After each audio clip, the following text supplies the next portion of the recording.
মার্কিন president Donald ট্রাম্পের ঘোষিত নতুন শুল্ক নীতিতে টালমাটাল বিশ্ব বাণিজ্য। অনেকেই ধারণা করেছিলেন এর ফলে স্মার্টফোন, ল্যাপটপ ও ট্যাবলেট সহ বিভিন্ন ইলেকট্রনিক পণ্যের দাম বেড়ে যাবে যুক্তরাষ্ট্রের বাজারে, যা বিশ্ববাজারে প্রভাব ফেলবে। বিশেষ করে আইফোনের দাম কয়েকশো ডলার পর্যন্ত বাড়ার সম্ভাবনা ছিল।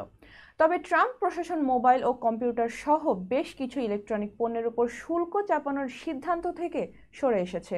12 এপ্রিল শনিবার মার্কিন শুল্ক ও সীমান্ত সুরক্ষা দপ্তরের নতুন গাইডলাইনে জানানো হয়েছে, স্মার্টফোন এবং কম্পিউটারের উপর শুল্ক বাড়ানো হবে না। এর ফলে আইফোন সহ অন্যান্য পণ্যের দাম বাড়ানোর শঙ্কা কমেছে।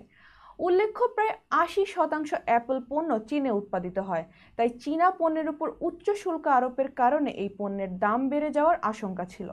তবে মার্কিন প্রশাসন তাদের এই পরিকল্পনা থেকে সরে গিয়ে এই পণ্যের উপর শুল্কের সিদ্ধান্ত স্থগিত করেছে, যা যুক্তরাষ্ট্রের প্রযুক্তির প্রতিষ্ঠানগুলোর জন্য একটি স্বস্তির খবর।